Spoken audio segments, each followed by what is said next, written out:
అధ్యాయము 17 కంటిన్యూషన్ అండి.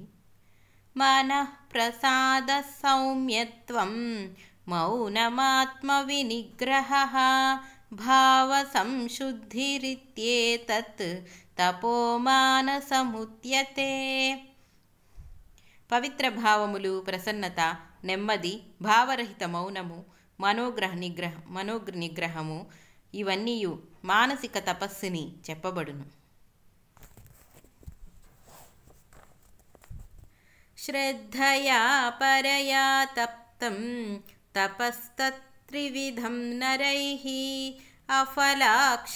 అఫలాకాంక్షిభిర్యుక్తైః సాత్వికం పరిచక్షతే.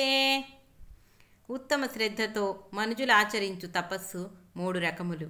నియమబద్ధులై ఫలాస లేనివారు అనొచ్చు తపస్సు సాత్వికము అనబడును. సత్కారమాన పూజార్థం తపోదంభేన చైవ యత్ క్రియతే తదిహ ప్రోక్తం రాజసం మధ్రువం. ఇతరుల నుండి బహుమతులను, గౌరవమును, పూజను కొనుటకు ఆడంబరములతో చేయబడు తపస్సు చెంచలమును, క్షణికమును అయి ఉండును.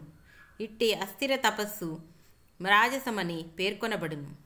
యేసు బోధించిన మతాచార్యుని యొక్కయు పన్నులు వసూలు చేయువాని యొక్కయు కథ ఇందులకు ఉదాహరణములు. మూఢగ్రాహేన్మనాత్మనో యత్ పీడయా క్రియతే తపః పరస్యోచ్ఛాదనార్థం వా తత్తామసముదాహృతం. విపరీత భావన చేత తనకు బాధ కలుగునట్లు గాని పరులకు ఉపద్రవము కలుగుట గాని చేయబడు తాపము తాపసమనబడును. రావణాది లక్ష్యముల తపము ఇట్టిదియే. దాతవ్యమితి యద్దానం దీయతేనుపకారిణే దేశే కాలే చ పాత్రే చ తద్దానం సాత్వికం స్మృతం. దేశకాల పాత్రములను గుర్తించి ప్రత్యుపకారము అపేక్షించకయే కర్తవ్యతా బుద్ధితో ఇచ్చు దానము సాత్వికమనబడును. కురుక్షేత్రాది పవిత్ర స్థలములందును, గ్రహణ కాలములు మొదలగు పర్వత సమయములందును యోగ్యుడగు వానికి ఇచ్చు దానము అనంత ఫలదము. వాసనారహితుడగు వాడు దానమునకు సత్పాత్రుడు. గోదాన, భూదాన, హిరణ్యదాన, అన్నవస్త్రదాన, కన్యాదాన, విద్యాదాన, జ్ఞానదానము అన్నవి పలుకునవి పలు దానములు కలవు. వీటికన్నింటికి వేరువేరుగా సత్పాత్రులను చూచుకొనవలెను. దానములన్నింటియు జ్ఞానదానము సర్వోత్తమము.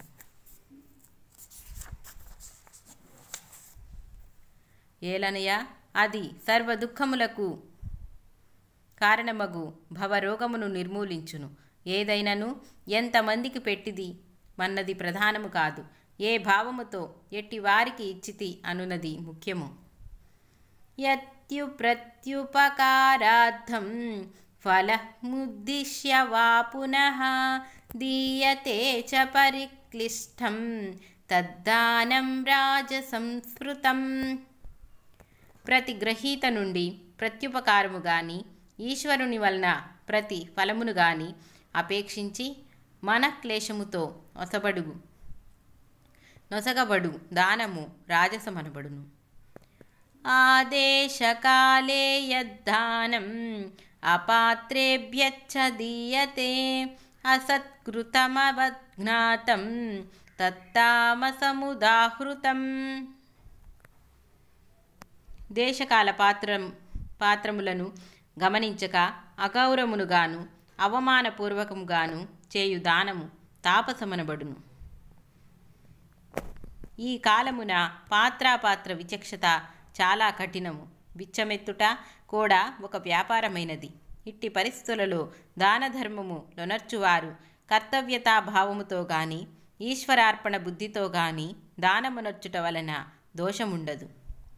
సకాలముగా దానమునర్చువారు అనగా ఇహపరములందు సౌఖ్యములు గోరువారును తమ పాపము నుండి విడుదల కోరువారును మాత్రము తగు పాత్రను విచారించి దానమునర్పవలెను. అది వరకే పాప ఫలితముగా దరిద్రుడును దీనుడును తపశ్చర్యాహీనుడును అగు అపాత్రులకు మన పాపమును అంటగట్టదలిచినచో వాని పాపము కూడా మనపైబడును. వాడు కూడా ఈశ్వర స్వరూపుడేయను భావముతో చేతనగు సహాయమునర్చుట మంచిది.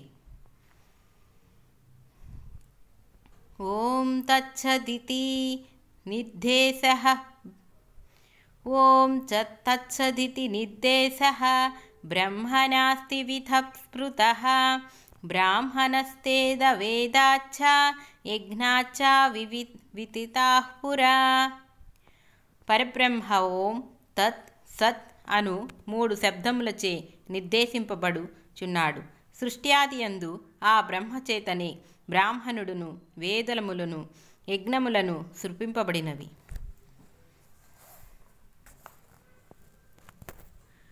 ప్రణవము వ్యక్తావ్యక్త స్వరూపములు గల పరమాత్మను సూచించు శబ్దము అట్లే తత్ సత్ శబ్దములు కూడా పరమాత్మను సూచించును. బ్రాహ్మణులను వేదములను యజ్ఞములను కూడా తమ పవిత్రకుదును పాపనత్వమునకు ఈ శబ్దములపై ఆధారపడి ఉండుటచే ఈ శబ్దములు వినా పై 3ను కూడా నిలవవు. కనుక ఆ 3 యందును ఎట్టి లోపమున్నను ఈ శబ్దములు ఉచ్చారణ వలన అవన్నీయు పరిహరింపబడును.